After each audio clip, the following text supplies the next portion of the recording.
విద్యార్థుల పట్ల కేంద్ర ప్రభుత్వం ఉండి వైఖరి నశించాలే నశించాలే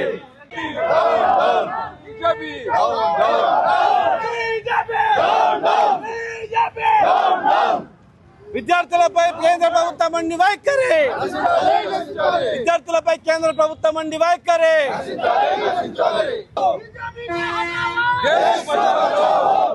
దేశవ్యాప్తంగా దాదాపు కోట్ల మంది విద్యార్థులు అనుకుంటా ఒక 25 కోట్ల మంది ఉండొచ్చు అంతేనా 25-30 కోట్ల మంది విద్యార్థులు ఎలా ఒక భరోసా లేదు చదివితే ఉద్యోగాలు వస్తాయని భరోసా లేదు ఎగ్జామ్ రాస్తే సీట్ వస్తుందని భరోసా లేదు తల్లిదండ్రులకు నమ్మకం లేదు చదువుకొని రాస్తే సీట్ వస్తే నమ్మకం లేదు ఎందుకంటే ఏ పేపర్ చూసినా లీకే ఇలా అన్ని పేపర్లు ఏం రాసిందంటే ఇప్పటి వరకు 150 సార్లు ప్రశ్నపత్రాలు లీక్ అయినవేట మరి 150 సార్లు ప్రశ్నపత్రాలు లీక్ అయితే ఒక్కరి మీద యాక్షన్ ఉందా అంటే ఎవరి మీద కూడా యాక్షన్ లేదు ఒక్కరి మీద కూడా యాక్షన్ లేదు 150 సార్లు లీక్ అయిన తర్వాత ఏం యాక్షన్ చేయకపోతే మళ్ళీ రేపు కూడా చేస్తాడు వాడు రేపు కూడా ప్రశ్నపత్రం లీక్ చేస్తాడు అంటే చదువుకోవడం ఏమైపోవాలి ప్రశ్నపత్రం లీక్ అయితే ఎవరికి లాభం అవుతుంది డబ్బు ఉన్నందుకు లాభం అవుతుంది పైసలు ఉన్నాడు కొంటాడు ఎగ్జామ్ రాస్తాడు మరి డబ్బులు ఉన్నాడు కొన్ని ఎగ్జామ్ రాస్తే చదువుకున్న సంగతి ఏమైపోవాలా హామీలు ఇస్తున్నారు ఎవరు కూడా అమలు చేయట్లేదు ఈ రాష్ట్రంలో 2 లక్షల ఉద్యోగాలు అన్నారు ఏమి లేవు ఫీజు రియంబర్స్మెంట్ పథకం ఎత్తేసారు ఫీజు రియంబర్స్మెంట్ బకాయిలు చెల్లించట్లేదు ప్రైవేట్ కాలేజీలు మూత పడుతున్నాయి ఎగ్జామ్ రాస్తే ఇట్లా లీక్ అవుతున్నాయి సోనం చుంగ్చాంగ్ అంటే ఆయన సోనం వాంగ్చుంగ్ 30 రోజుల నుంచి అమరని రద్దు చేస్తున్నాయి ఇప్పటివరకు కూడా స్పందించలేదు ఈవెన్ 30 రోజులుగా కాంగ్రెస్ పార్టీ స్పందించలేదు బీజేపీ పార్టీ పట్టించుకోలేదు చివరకు కాక్రోచ్ పార్టీ అని చెప్పి రిజిస్టర్ చేసి పెద్ద ఎత్తున ఆందోళన చేసింది అరే యువత మళ్ళా ఒక నేపాల్ మాదిరిగా ఒక శ్రీలంక మాదిరిగా ఇంకొక బంగ్లాదేశ్ మాదిరిగా ఏమైపోతుందో యువత అంతా కూడా ఇమ్మడబడుతుందని చెప్పి భయపడి మళ్ళా రంగంలోకి దిగి మరి నిన్న రాహుల్ గాంధీ గారు యాక్చువల్గా జంతర్ మంతర్ పోవాలి కానీ అక్కడ పోయింది అంటే విద్యార్థుల ఉద్యమం తప్పు దారి పట్టేటట్టు చేసింది అంటే 2 జాతీయ పార్టీలు కలిసి నిజమైనటువంటి విద్యార్థి ఉద్యమాన్ని నీరు కాల్చడానికి ప్రయత్నం చేసింది 30 రోజుల నుంచి స్పందించిన వాళ్ళు ఇలా దేశంలో యువత మొత్తం కళ్ళవారికే భయపడిపోయింది వాళ్ళే చెప్తున్నారు మరి ఈ 2 పార్టీలే ఇప్పటి వరకు దేశాన్ని పరిపాలించింది 2 పార్టీల కూటమిలే మరి ఈ 2 పార్టీలు బహిరంగంగా చెప్తున్నాయి 150 సార్లు లీక్ అయిందని 150 సార్లు లీక్ అయితే ఒక్కరికన్నా జీవిత ఖైదు చేసిండ్రా ఒక్కరికైనా విద్యార్థులతో జీవిత చెలగాట మాడుతుంది ఒక ఉరి చేసిండ్రా లేకపోతే జీవిత ఖైదు చేసిండ్రా ఏం శిక్ష పడ్డది 10 మందిని చంపినోడికి ఏం శిక్ష పడకపోతే 100 మందిని చంపుతాడు కానీ ఒక్కరిని చిన్న గాయపరిస్తే వాళ్ళకి శిక్ష పడదంటే భయపడతాడు హంతకులకు శిక్ష పడకపోతే ఎట్లా పెట్టిరేగి హంతకులు ఇంకా ఎక్కువ నిరహంతులు అవుతారో ఇలా పేపర్ లీక్ చేసే వాళ్ళు కూడా మనకేం కాదురా ఏం చేసిన అనేటువంటి ధీమాతో విద్యార్థుల జీవితాల్లో చిరగాట మారుతారు ఇలా నీట్ రాష్ట్రాలకు ఇవ్వండి నీట్ ఎగ్జామ్ రాయడానికి రాష్ట్రాలకు అధికారాలు ఇస్తే ఏ రాష్ట్రంలో ఉన్న వాళ్ళు ఆ రాష్ట్రంలో వాళ్ళు కండక్ట్ చేసుకొని వాళ్ళు ఇస్తారు దేశవ్యాప్తంగా మీకు చేతనైతే లేదు కనుక అక్రమాలు జరుగుతున్నాయి కనుక 150 సార్లు లీక్ అవుతున్నాయి కనుక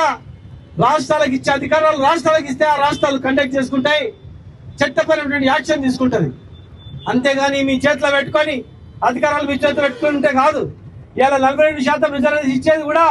రాష్ట్రాలకు అధికారం ఇవ్వండి నీట్ ఎగ్జామ్ రాష్ట్రాలకు అధికారం ఇవ్వండి మీ చేతిలో పెట్టుకొని నష్టం చేయకండి రైతాంగానికి కూడా కేంద్రం నుంచి కొత్త చట్టాలు తేకండి రాష్ట్రాలకు ఇవ్వండి ఏ రాష్ట్రంలో రైతులను కాపాడుకోవడానికి ఆ రాష్ట్ర రైతాంగం గురించి ఆ రాష్ట్రాలు నిర్ణయం తీసుకుంటాయి ఈ రాష్ట్రాలకు అధికారం ఇవ్వకుండా మీ చేతిలో పెట్టుకొని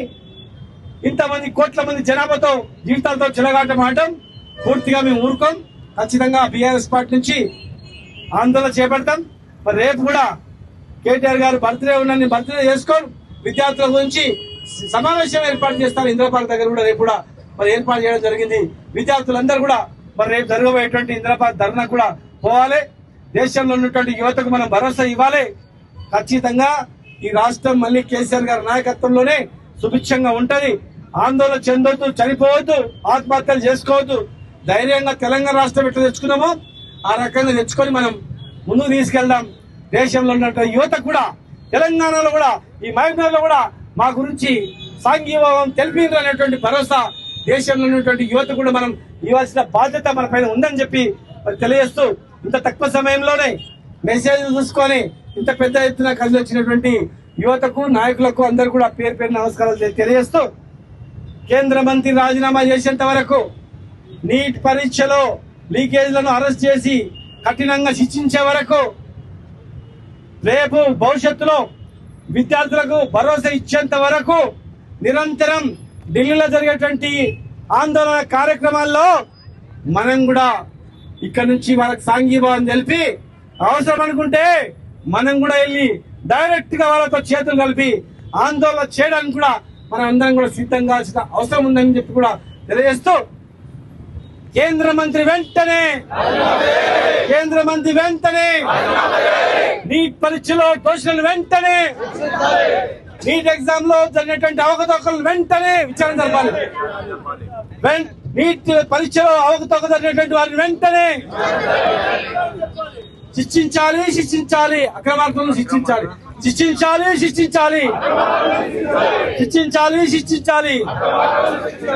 భరోసా ఇవ్వాలి, యువతకు భరోసా ఇవ్వాలి. యువతకు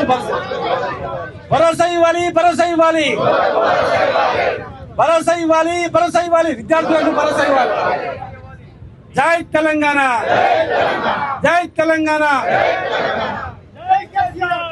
విద్యార్థులపై పెట్టిన అక్రమ కేసులు వెంటనే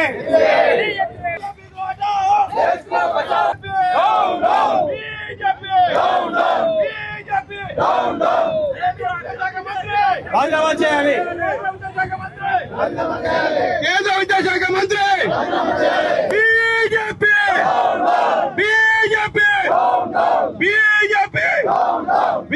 కేంద్ర మంత్రి వెంటనే నీట్ పరీక్షలో దోషులను వెంటనే నీట్ ఎగ్జామ్ లో జరిగినటువంటి అవకతవకలను వెంటనే శిక్షించాలి.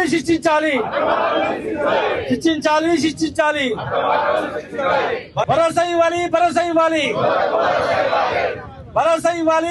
ఇవ్వాలి. విద్యార్థులకు భరోసా ఇవ్వాలి. జై తెలంగాణ. విద్యార్థులపై పెట్టిన అక్రమ కేసులు వెంటనే